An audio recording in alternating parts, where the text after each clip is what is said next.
1절에서부터 10절, 요한복음 20장 1절에서부터 10절입니다.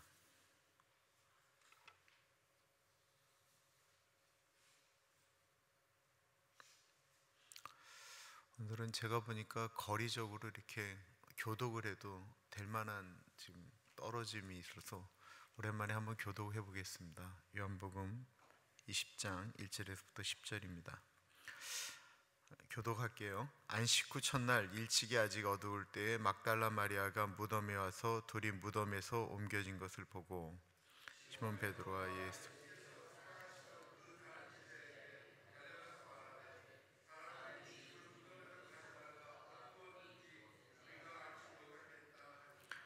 베드로와 그 다른 제자가 나가서 무덤으로 갈새 둘이 같이 다름박질하더니 그 다른 제자가 베드로보다 더 빨리 달려가서 먼저 무덤에 이르러 구부려 세마포 놓인 것을 보았으나 들어가지는 아니하였더니 시몬 베드로는 따라와서 무덤에 들어가 보니 세마포가 놓였고 또 머리를 쌌던 수건은 세마포와 함께 놓이지 않고 딴 곳에 쌌던 대로 놓여 있더라.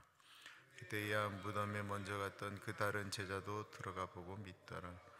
그들은 성경에 그가 죽은 자 가운데서 다시 살아나야 하리라 하신 말씀을 아직 알지 못하더라.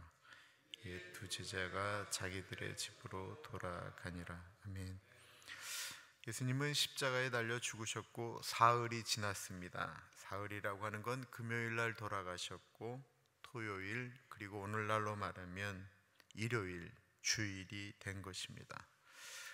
오늘 본문은 그 주일날 부활하신 예수님의 사건을 말씀하고 있습니다. 1절을 보겠습니다. 안식 후 첫날 일찍이 아직 어두울 때에 막달라 마리아가 무덤에 와서 돌이 무덤에서 옮겨진 것을 보고 1절에 보시면 안식 후 첫날이라고 나와 있습니다. 안식일은 토요일이니까 안식 후 첫날이니까 주일입니다. 여기서부터 구약과 달리 기독교는 주일날 예배를 드리기 시작했습니다. 예수님이 부활하신 날을 기점으로 말입니다. 안식일 교회인들은 그거는 틀렸다라고 하고 이단이라고 말씀하시면서 안식일 날 예배를 드리는 거고요. 기독교는 초대교회는 사도행전 20장 17절 그때부터 거의 대부분 주일날 애찬식을 경험한 우리가 얘기했던 그 성만찬을 경험한 예배를 드리기 시작했다라고 이야기하고 아예 공식적으로 되어진 것은 351년인가 그렇습니다. 예수님이 부활하신 날을 기점으로 우리는 늘 부활의 신앙을 갖는다라고 이야기하며 주일날 예배를 드렸습니다.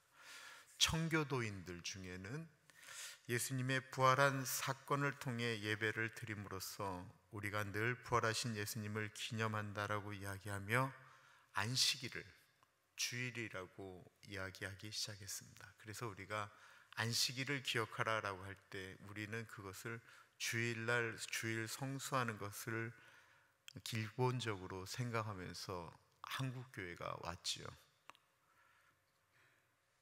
그러니까 안식일을 기억하여 거룩히 지키라는 것을 우리 예수 믿는 일반적인 우리 개신교도들이 토요일을 거룩하게 지키라라고 생각 안 하잖아요. 우리는 다 주일날의 개념으로 생각하기 시작했다라는 것입니다.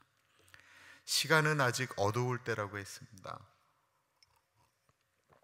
다른 복음서는 새벽이라고 하는데 새벽은 희망적인 것을 나타내죠. 이제 먼동이 트기 전을 새벽이라고 이야기하는데 요한은 아직도 어두운 때라고 표현했습니다.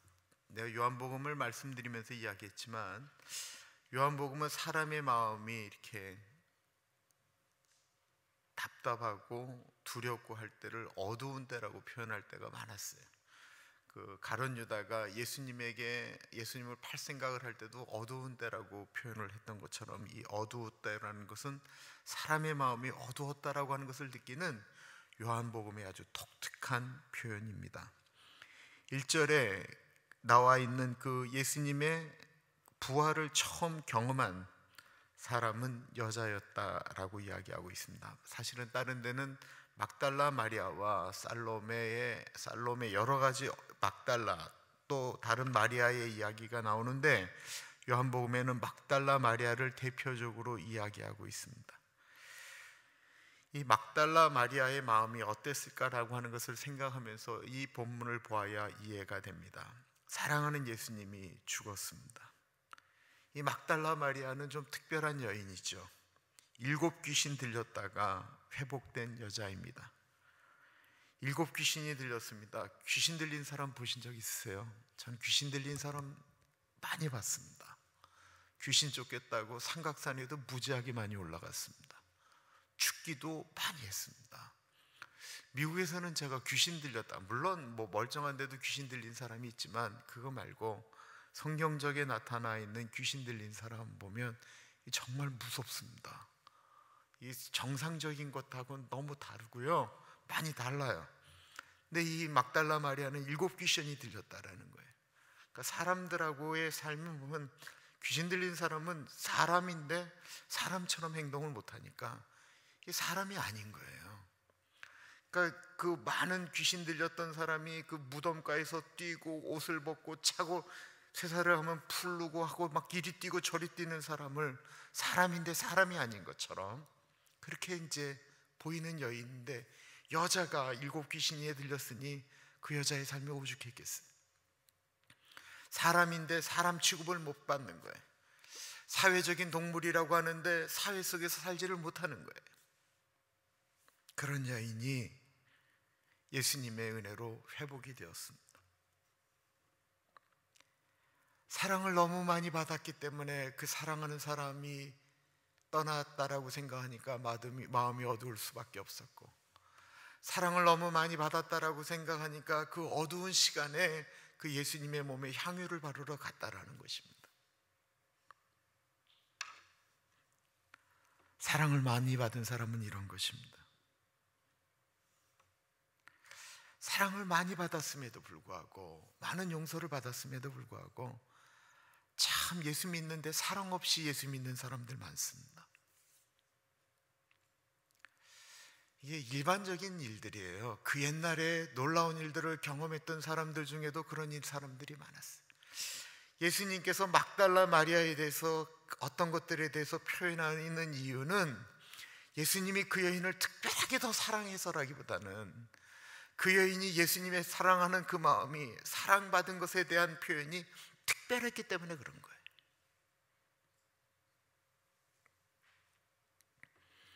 누가복음 17장에 예수님이 고치신 10명의 문둥병자가 있습니다. 문둥병자 10명이 예수님이 지나가니까 예수님에게 우리를 좀 살려달라고, 우리를 좀 불쌍히 여겨달라고 소리를 지르는 거예요. 예수님이 그들을 불쌍히 여기셔서 얘기하죠. 너희들이 제사장에 가서 너희 몸을 보이라. 왜냐하면 이스라엘의 법은 문둥병이 회복되어졌다라고 하는 그 선포는 제사장만이 할 수 있기 때문에 예수님이 그 법을 지키신 거예요.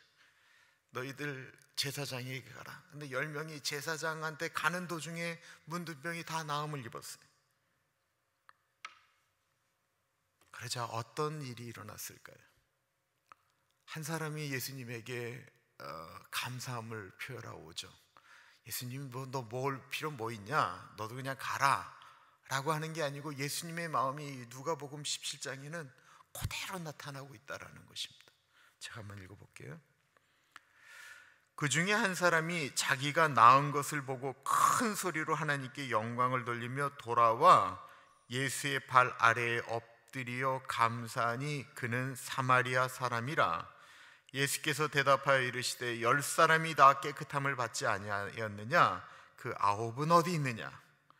이 이방인 외에는 하나님께 영광을 돌리러 돌아올 자가 없느냐 하시고 그에게 이르시되 일어나 가라, 내 믿음이 너를 구원하였느니라 하시더라. 돌아와 감사를 표한 사람은 이스라엘 사람들이 사람 취급도 안 했던 사마리아 사람이었다라고 이야기하고 있습니다. 이스라엘 사람들은 안 했다라는 것입니다. 똑같은 은혜를 받아도 반응이 다르다라는 것입니다. 우리는 어떻습니까? 막달라 마리아가 예수님에게 향유를 바르려고 했는데 무덤의 입구를 막고 있는 돌무덤이 열렸습니다. 이 돌무덤은 일반적으로는 그 짐승들이 와서 그 시체를 파먹으니까. 그런데 마태복음에 보면 그 제사장들이 예수님이 부활한다라고 하는 소문은 들었죠. 제자들이 분명히 예수님의 십체를 훔쳐갈 가능성이 있으니까 장정들도 못 움직일 만한 큰 돌문을 막아놨다라는 거예요. 막달라 마리아가 향유를 하면서도 이 돌문을 누가 열어줄까 고민하면서 거기를 갔지요. 근데 예수님이 이 돌무덤이 이렇게 돌문이 막혀 있으면 오늘 본문에 대한 해석이 그런 것들인데, 예수님이 뭐 부활하신다면 물론 살아셨을 때도 그랬지만 예수님 살아계실 때와 다르게 막 벽 사이를 막 뚫고 들어갔다라고 하는 이야기, 뭐 갑자기 나타나셨다라는 이야기, 뭐 이런 얘기가 나오잖아요. 예수님이 뭐 돌문이 막혀 있는데 예수님이 부활하셔서 그 돌문 그냥 이렇게 가로질러 나오는 게 무슨 상관이겠어요? 예수님이 돌문을 열어놓으셨다라는 것입니다. 왜 그래요? 예수님이 사셨다라고 하는 것을 분명하게 사람들에게 보여주시기 위함이죠. 예수님 돌문 통과하는 거 아무 문제도 없지만 돌문을 열어놓으셔서 예수님이 살아나셨음을 증거하셨습니다.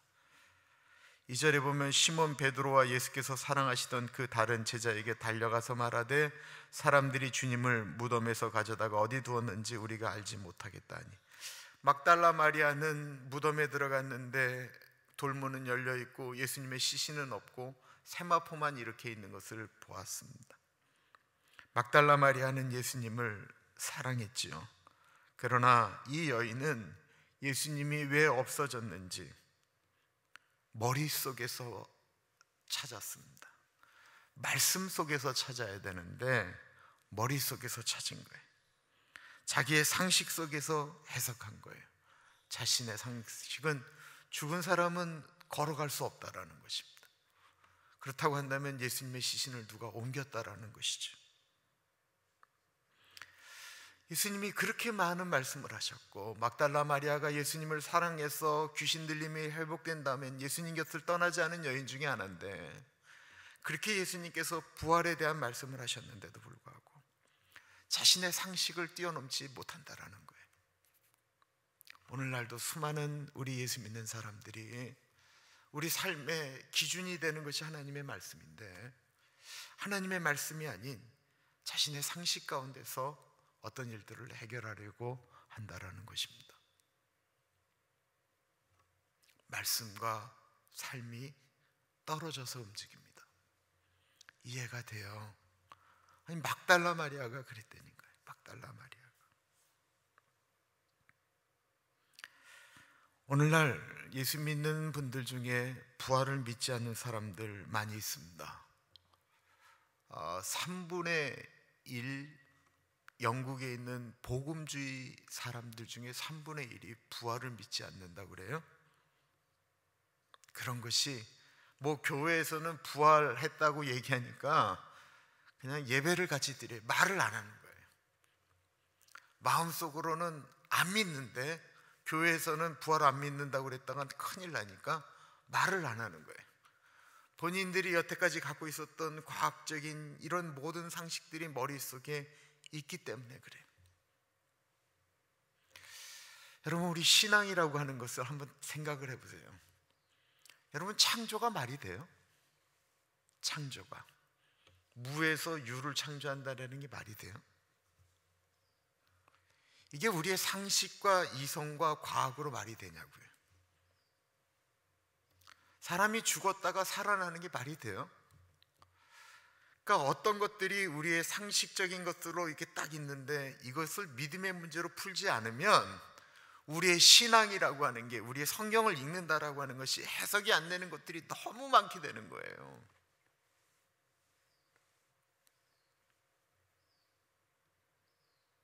이게 상식으로 해석이 안 돼요.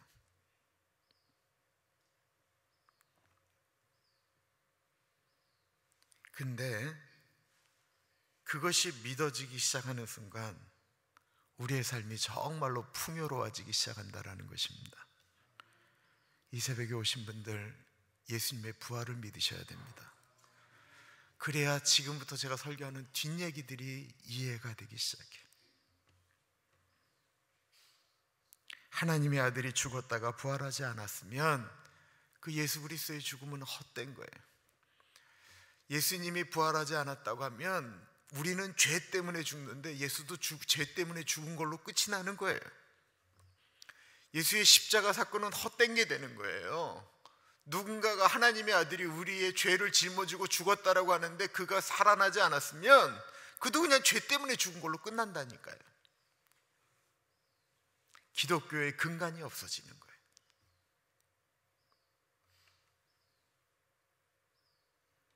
그런데 예수 그리스도의 부활은 말이 안 된다. 우리 신앙이라고 하는 것도 상식이 있어야지 라고 생각하면서 나는 똑똑하다라고 말하는 사람들 많다라는 것입니다. 막달라 마리아의 이야기를 들은 베드로와 요한이 그 이야기를 듣고 이제 무덤으로 달려가죠. 3절과 4절입니다. 베드로와 그 다른 제자가 나가서 무덤으로 갈새 둘이 같이 다름질하더니 그 다른 제자가 베드로보다 더 빨리 달려가서 먼저 무덤에 이르러 구부려 세마포 놓인 것을 보았으나 들어가지는 아니하였더니 시몬 베드로는 따라가서 무덤에 들어가 보니 세마포가 놓였고 또 머리를 쌌던 수건은 세마포와 함께 놓이지 않고 딴 곳에 쌌던 대로 놓여 있더라. 요한복음은 계속 말씀드리지만 요한은 단 한 번도 자기의 이름을 드러낸 적이 없어요. 요한이 제일 잘 썼던 표현은 예수의 사랑하는 제자라는 뜻입니다. 예수께서 사랑하시던 그 다른 제자가, 요한은 정말 멋진 사람인 것 같아요. 예수님께서 사랑하시던 제자, 저 사람은 베드로, 나는 예수님이 사랑하는 제자. 둘이 달려가는데 표현도 딱 그러죠. 예수님의 사랑하는 제자가 먼저 도착했다라는 것입니다. 일반적으로 그 베드로보다 요한이 더 젊었죠. 젊었기 때문에 아마 더 빨리 간 것 같아요. 도착은 먼저 했는데 들어가지는 않았다라는 것입니다. 보통 이것을 가리켜 그의 성품이라고 이야기를 하죠. 예수님이 없어졌다고 하지만 그 안에 뭐가 있는지, 사람이 있는지 위험한 일이 있는지 이렇게 못 들어가는 거예요. 이렇게 달려는 갔어요. 돌문이 열린 것도 봤어요. 이렇게 빼꼼 보는 거예요. 돌다리를 두들기는 거예요. 내 세마포가 있는 것을 봤어요. 뒤를 돌아보니까 저쪽에서 이 뚱뚱한 베드로가 헉헉거리면서 와요. 베드로 형, 예수님 없어진 거 맞아? 세마포 옷만 있어. 헉헉거리던 베드로 성격이 어때요? 급하잖아요. 비켜. 그리고 확 들어가요. 이걸 성격의 차이라고 이야기하지 이걸 믿음의 차이라고 얘기하면 어려워요.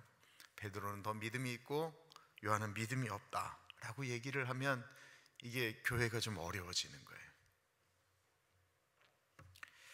돌다리를 두들기며 가는 사람과 돌다리는 무조건 안전하다라고 하면서 달려가는 사람,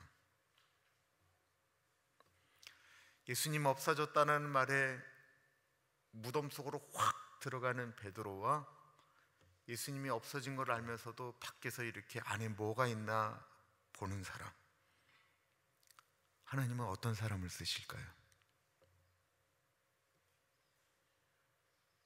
네? 하나님은 어떤 사람 쓰세요? 확 들어가는 사람이에요? 아니면 밖에서 삐끔이 보는 사람이에요? 너무 아쉬워요. 다 대답이 있죠. 하나님은 둘 다 쓰세요. 하나님은 둘 다 쓰세요. 그 교회는 둘 다 필요하고 교회는 그것에 대한 고민이 있어야 돼요. 이 베드로 같은 사람만 있으면 믿음이 좋고 막 갈 것 같은데 사실은 그렇지 않습니다. 확 들어가는 분도 필요하고 밖에서 상황을 다 보는 사람 다 필요해요. 그러니까 교회는 이런 사람 저런 사람 다 있는데 자기의 것을 가지고 이 사람에 대해서 이렇게 판단하고 평가하는 거는 별로 좋은 거 아니에요. 나는 그럴 수 있어요. 나는 평가하고 판단할 수 있지만 하나님은 다 쓰세요. 제 신학 동기들을 가만히 보면 어떻게 저런 게 있나, 죄송합니다만 저희 신학교에 술 담배 하시는 신학생들도 계셨어요. 뭐 저런 게 있나 라고 생각도 했었어요. 신학교를 왔는데 저게 나중에 목사를 분명히 하긴 할까 라고 생각을 했는데 여기 좀 죄송하지만 지금은 뭐 워낙 거물이니까 미주 달 공동체 대표가 제 동기예요. 정말로 많은 일들을 이렇게 하고 있어요. 이게 하나님이 어떻게 쓰시는지 우리가 잘 몰라요. 그래서 우리가 함부로 어떤 것을 갖고 얘기하는 것은 옳지 않다라고 생각되어집니다. 베드로가 이제 확 들어가서 제일 정확히 본 거죠. 그랬더니 세마포로 쌌던 것은 여기 있고 머리를 썼던 수건은 저쪽에 있다라는 거예요. 이걸 그림을 그려봐야 돼요. 여러분, 이게 큐티를 하려면 그림을 그려야 돼요. 이 예수님이 그러면 이렇게 세마포로도 있고 머리도 있는데 이렇게 이 상태로 일어나셨을까요? 이따가 사흘 만에 이제 이 몸이 세마포로에서 탁 이렇게 일어나서 예수님이 이거 풀으셨을까요? 그럼 반대로 우리가 이제 좀 표현이 그렇지만 이제 목욕탕에 우리가 이제 샤워하러 들어갈 때 우리가 옷을 벗어요. 머리도 벗고 바지도 벗고 하면 그거를 여러분들 중에 바지는 이렇게 놓고 그 다음에 여기다가 윗돌이 놓고 이러고 들어가세요. 양말은 요 끝에나 놔서 샤워하고 나올 때 수건으로 닦은 다음에 거꾸로 하면서 옷 입으세요? 여러분들 그러세요? 일반적으로 그러지 않잖아요. 일반적으로 그렇지 않잖아요. 그러면 또 시체를 누군가가 훔쳐갔어요. 시체를 훔쳐가는 사람이 이거 벗겨놓고 여기다 딱 이렇게 놓고 훔쳐갈까요? 이게 왜 이렇게 돼 있나를 한번 생각해 보는 거예요. 예수님 때 마태복음에도 나오고 계속 나오는 얘기가 뭐냐면 예수님의 시신을 강탈했다가는 거예요. 제자들이 훔쳐갔다라는 거예요. 그 얘기가 많을 때 이것에 대한 사실을 정확하게 얘기하는 건 세마포가 그 자리에 이렇게 딱 개어져서 있었다라는 거예요. 누가 훔쳐가지 않았다라는 거예요. 누가 그 시체 훔쳐가면서 거기다 그거 벗겨놓고 그러고 여기 있어요. 그게 아니다라는 거예요. 또 예수님에 대해서 이것에 대한 해석은 예수님이 그때부터는 부활하실 때 이것에 대한 자유함을 벗고 그냥 이렇게 몸이 빠져나오셨다라고 이야기를 하죠. 물론 어떤 분은 예수님이 부활하신 다음에 그걸 본인이 이렇게 개어놓으셨다라고 해석하시는 분도 있어요. 그건 잘 모르겠어요. 그러나 생각으로는 예수님이 그 상태에서 벗어서 이렇게 나오셨다라고 저는 생각을 해요. 막달라 마리아는 예수님의 시체가 없어졌다라고 이야기하면서 베드로와 요한에게 얘기했죠. 그럼 베드로와 요한은 예수님이 없어진 것을 보면서 어떻게 생각했을까요? 9절 보겠습니다. 그들은 성경에 그가 죽은 자 가운데서 다시 살아나야 하리라 하신 말씀을 아직 알지 못하더라.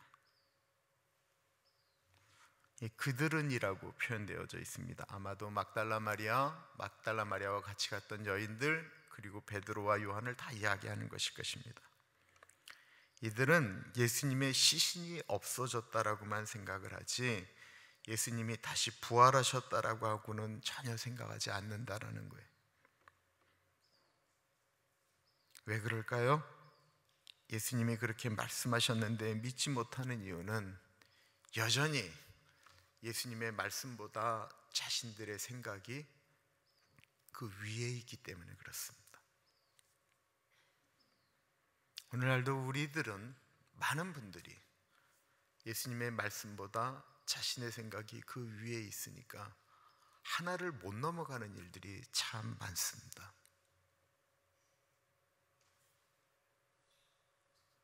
10절을 보겠습니다. 이에 두 제자가 자기들의 집으로 돌아가니라. 이에라고 하는 것은 헬라어의 뜻은 자신들이 본 곳에 근거해서라는 뜻이에요. 예수님의 시신이 없어졌구나, 막달라 마리아의 말이 맞구나, 정말 없어졌구나 라고 하는 것을 확인하고 돌아갔다라는 것입니다. 예수님의 말씀이 맞네, 정말 부활하셨네가 아니고요, 아, 마리아의 말이 맞구나 라고 이야기하고 돌아갔다라는 거예요. 부활을 믿지 못한 제자들은 여전히 어두움에 있습니다. 이제 뭐 먹고 살아야 되나 라는 생각이 듭니다. 예수님의 시신마저도 없어졌으니 우리에게는 이제 찾아갈 무덤도 없구나 라고 생각했다라는 것입니다. 부활이 없는 신앙인의 모습은 소망이 없다라는 것입니다. 부활이 없는 신앙은 천국에 대한 소망이 없기 때문에 이 세상에 대해 더 큰 욕망을 가지게 된다라는 것입니다. 죽을 때가 되어도 놓지 못하게 된다라는 것입니다. 이 소망이 없다라고 하는 건 얼마나 슬픈 이야기입니까?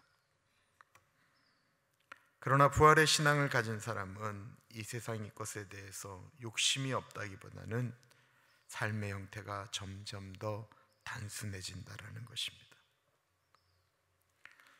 부활이 없다라고 느껴지는 사람들의 모습들, 오늘날 부활이 없다라고 말하는 수많은 사람들, 신학자들, 그런데 오늘날만 부활을 부인했을까요? 예수님이 부활하신 것을 한참 전하였던 초대교회 시대에도, 예수님이 하늘로 올라가시는 것을 본 사람이 500명이나 되었던 그때도 그런 일이 있었습니다. 그런 사상이 초대교회 때 핍박이 들어오고 많은 사람들이 거기에 대해서 죽음을 당하고, 더군다나 그 교회라고 하는 곳에 사상들이 들어오기 시작했습니다. 아무래도 그 당시는 헬라 문화권이니까, 여러분 세계사 뭐 다 옛날에는 그렇게 안 가요. 저 때는 그 옛날 그 문화적인 충돌이, 첫 번째 충돌이 그 헬라 철학, 헬레니즘과 히브리즘, 그 유대교의 문화의 충돌을 이야기를 해요.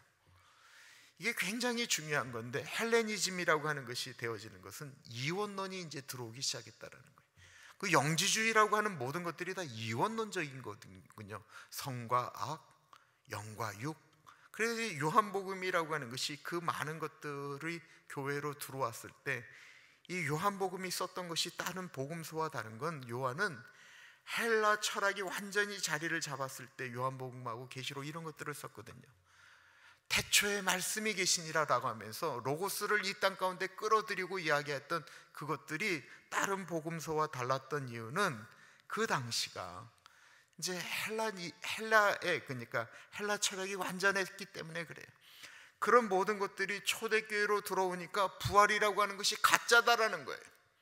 예수의 십자가 사건은, 예수님이 십자가에 달려 죽은 것은 맞지만 예수님은 고통이 없었다라고 하는 이야기들이 막 팽배해 들어가는 거예요. 그럴 때 고린도 교회에 예수님의 부활은 상징적인 것이다, 예수님의 부활은 없다라고 하는 이야기가 그 영적이다라고 이야기하는 고린도 교회에 팽배했다라는 것입니다. 그것에 대해서 고린도 교회 편지를 쓰면서 사도 바울이 부활에 대한 이야기를 언급하지요. 고린도전서 15장을 가리켜 부활장이라고 이야기합니다. 그 부분이에요. 그리스도께서 죽은 자 가운데서 다시 살아나셨다 전파되었거늘 너희 중에서 어떤 사람들은 어찌하여 죽은 자 가운데서 부활이 없다 하느냐. 예수님의 부활과 승천을 목도한 사람들이 무수히 살아있을 때도 안 믿으며 신앙생활을 하는 사람들이 많이 있었다라는 것입니다. 13절은 이렇게 이야기하고 있습니다. 만일 죽은 자의 부활이 없으면 그리스도도 다시 살아나지 못하셨으리라. 그리스도께서 만일 다시 살아나지 못하셨으면 우리가 전파되는 것도 헛것이요 또 너희 믿음도 헛것이며. 만약 예수님의 부활이 없다고 한다면 사도 바울이 이렇게 미친 듯이 복음을 전하는 것이 헛되다라는 거예요. 헛되다라고 하는 건 헛개비와 같다라는 거예요. 비었다라는 거예요. 아무것도 소득이 없다라는 것입니다. 요즘 우리가 신천지에 대해서 그냥 듣기만 했는데 요즘 많이 알아가게 되죠. 그들의 재산이 뭐 수천억이다라는 이야기가 돼요. 그 정도면 부활 믿지 않아도 교주할 만하잖아요. 그런데 부활이 있다라고 믿는 사람들은 그렇게 살 수 없다라는 것입니다. 사도 바울이 부활이 없다면 내가 왜 이런 미친 짓을 하느냐라고 이야기하면서 고백했던 것이 고린도후서 11장에 있어요. 내가 수고를 넘치도록 하고 옥에 갇히기도 더 많이 하고 매도 수없이 맞고 여러 번 죽을 뻔하였으니 유대인에게 40에서 하나 감한매를 5번 맞았으며 3번 태장으로 맞고 1번 돌로 맞고 3번 파선하고 일주야를 깊은 바다에서 지냈으며 여러 번 여행하면서 강의 위험과 강도의 위험과 동족의 위험과 이방인의 위험과 시내의 위험과 광야의 위험과 바다의 위험과 거짓 형제 중의 위험을 당하고 또 수고하며 애쓰며 여러 번 자지 못하고 줄이며 목마르고 여러 번 굶고 춥고 헐벗었노라. 부활이 없으면 내가 왜 이런 미친 짓을 하느냐라는 거예요. 왜 미친 짓을 합니까? 왜 그 짓을 합니까? 살아계신 예수님을 만났기 때문에 그런 것입니다. 고린도전서 15장은 이렇게 다시 이야기하고 있습니다. 그리스도께서 다시 살아나신 일이 없으면 너희의 믿음도 헛되고 너희가 여전히 죄 가운데 있을 것이요 또한 그리스도 안에서 잠자는 자도 망하였으리니 만일 그리스도 안에서 우리가 바라는 것이 다만 이 세상의 삶뿐이면 모든 사람 가운데 우리가 더욱 불쌍한 자이리라. 만약에 예수께서 다시 살아난 일이 없다면 우리는 망한 존재다라는 것입니다.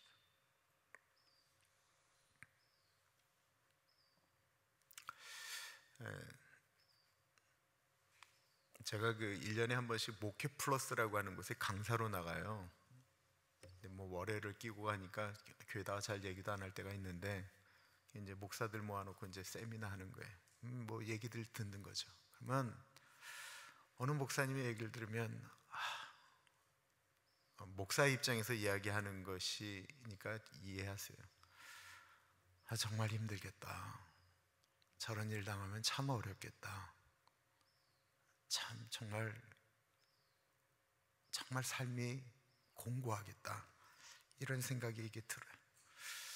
저분 얼마 못 가시겠다. 목회 그만두시겠다고 하겠다라고 생각이 들어요. 근데 제가 그분을 매년 만나요. 2014년부터 만났으니까 꽤 오래 만났죠. 매년 와요. 그분이 매년 거기 와서 자기가 있었던 1년 얘기하고 그러는데 죄송하지만 이 양반이 그 목사 되기 전에 너무 잘 나가는 사람이었어요. 돈도 무지하게 벌었어요. 하는 일마다 이렇게 잘 되는 사람이었어요. 은혜를 받고 목사가 됐어요.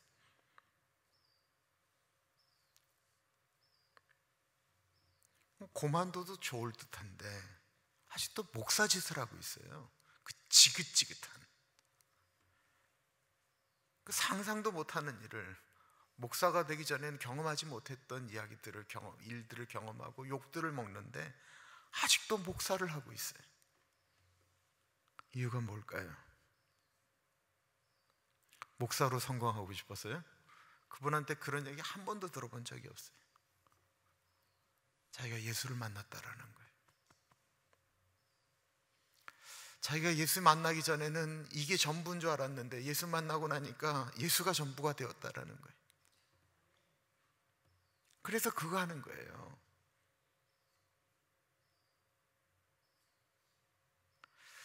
여러분들 중에 혹시 목사라고 하는 얘기 들어보셨는지 모르겠어요. 제가 그 얘기 듣고부터 다이어트 했잖아요. 그 얘기 듣기 싫어서. 여러분 먹으면 뭘 먹다고 여러분 그거 먹는 곳 가서 먹는다고 목사를 하겠어요? 야, 사람이 진짜 들으려다 보니까 별소리를 다 듣는 거죠. 뭘 더 먹겠다고 목사를 할까요? 교인하고 밥 먹는 게 다 그렇게 행복할까요? 교인들 자기 아픈 얘기 다 하고 힘든 얘기 다 하고 그 들어줘야 되는 그 자리에 그 먹는 게 그렇게 행복할까요?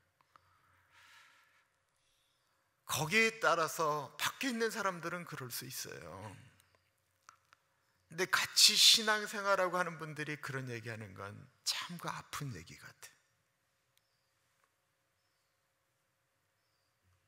제가 듣는 거 아니에요. 제가 듣는 거. 이렇게 날씬한 사람 보고 누가 목사라고 그러겠어요? 우리 알렉스 집사님은 그렇게 웃으시면 안 되는데.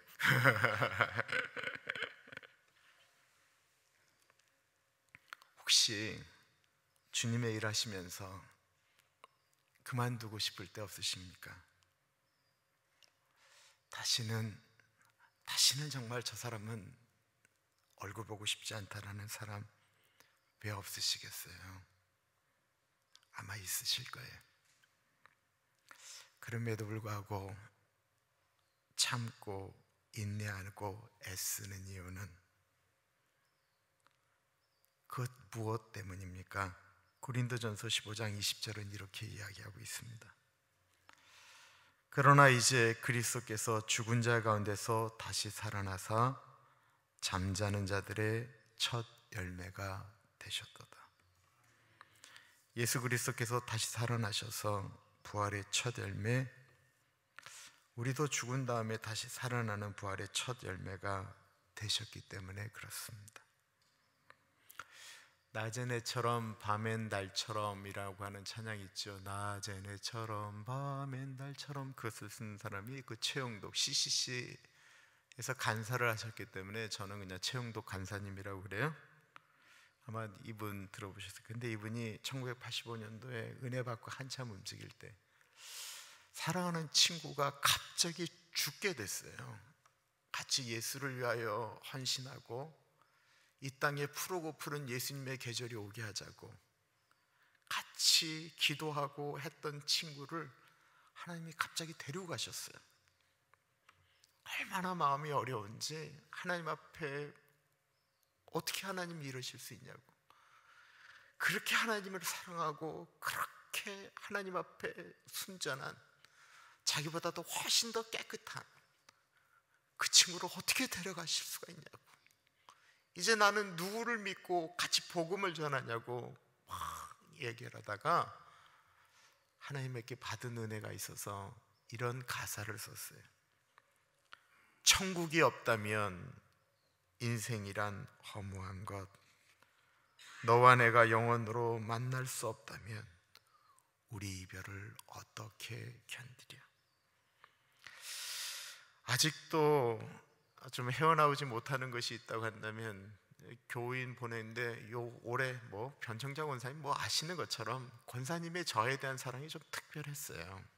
특별하고 좀 그랬어요. 아직도 어떨 때는 이렇게 제가 좀 헤어나지 못하는 것 같아요. 그럼에도 불구하고 우린 다 정상적으로 어떤 일들을 감당해 나가잖아요. 이유가 뭐예요? 예수 믿는 사람한테 있는 은혜는 우리가 천국에서 다시 만나는 거에 대한 소망 아니겠습니까? 한번 찬양해 볼까요? 근데 제가 예배 시간에 몇 번 불렀는데 아마 한 2, 3년에 한 번 부르고 그랬으니까 잘 모르실 수도 있어요. 가사가 참 좋아요.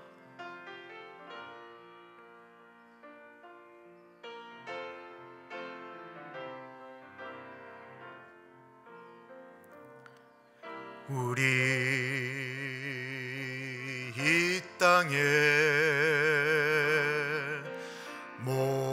몸으로 태어나 무슨 일 하다가 무엇을 남기랴. 우리의 인생을 그가 대신 살아주나. 너와 내가 남으로 주 앞에 설 때에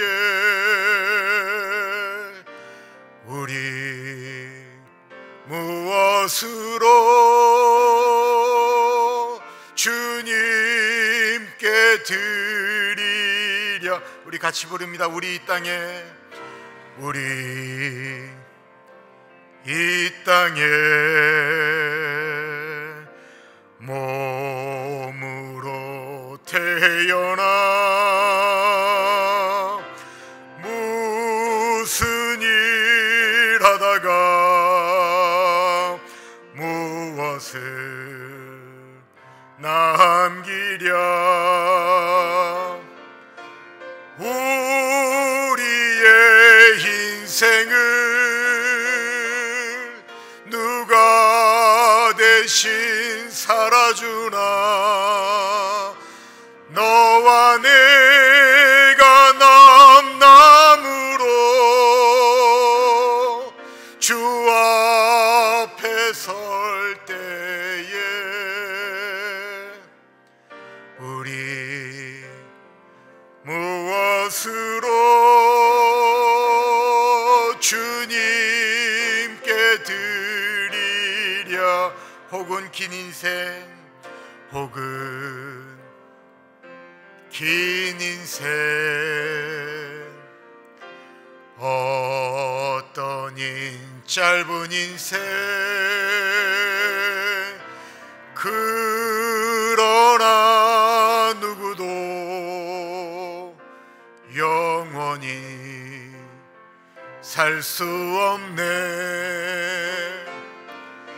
천국이 없다면 인생이란 허무한 것. 너와 내가 영혼으로 만날 수 없다면 우리 이별을 어떻게 견디랴. 혹은 긴 인생, 혹은 긴 인생, 어떠닌 짧은 인생, 그러나 누구도 영원히 살 수 없네. 천국이 없다면 인생이란 허무한 것. 너와 내가 영혼으로 만날 수 없다면 우리 이별을 어떻게 견디랴. 주님 안에서, 주님 안에서 영원한 생명 얻어 언젠간 또다시 만날 수 있기에 우리 헤어져도 슬프지 않을 수 있어. 너와 내가 영혼으로 또다시 만나세. 주님 우리 위해 함께 계시리라. 주님 안에서, 주님 안에서 영원한 생명 얻어 언젠간 또다시 만날 수 있기에 우리 헤어져도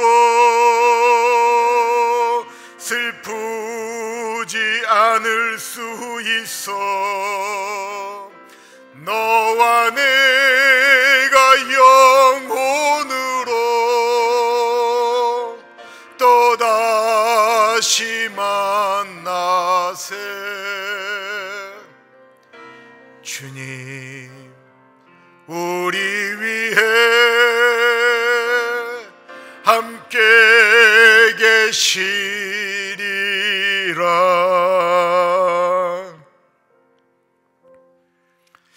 예수님 살아나셔서 부활의 열매가 되신 것, 그걸 제자들이 만약에 믿고 확신할 수만 있었단다면 슬프지 않았을 것입니다. 천국이 없다면 우리가 진짜 뭐하라 이 새벽에 나와서 이렇게 주님 앞에 예배 드리겠습니까? 천국이 없다면 다른 사람들 사는 방식 포기하고 왜 우리가 예수 뜻대로 살겠습니까?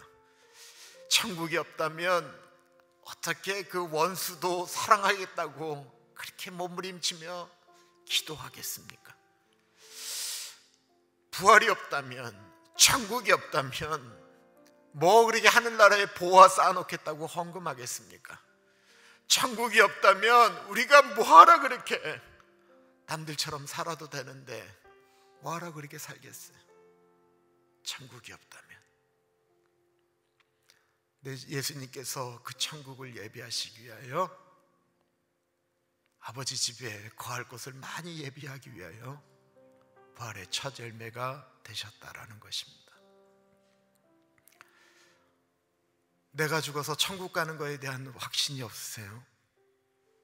예수님 붙드세요. 나를 위하여 십자가 지신 그 예수 그리스도께서 나를 구원하셨다라고 하는 그 부활의 확신을 가지세요. 예수님 부활한 것 난 못 믿겠다라고 생각하세요? 토마처럼 주님 나를 만져주십시오. 나를 만나주세요. 사도 바울도 만나주신 것처럼 나를 만나주세요. 나로 믿게 해주세요. 그렇게 기도하세요. 우리 같이 기도하겠습니다. 참으로 존귀하신 하나님 아버지, 부활하신 예수 그리스도를 바라봅니다. 하나님 아버지, 부활하신 예수 그리스도가 있기에 하나님 아버지 오늘의 삶을 하나님 아버지 복되고 감사합니다. 주님 우리들의 마음이 주님 앞에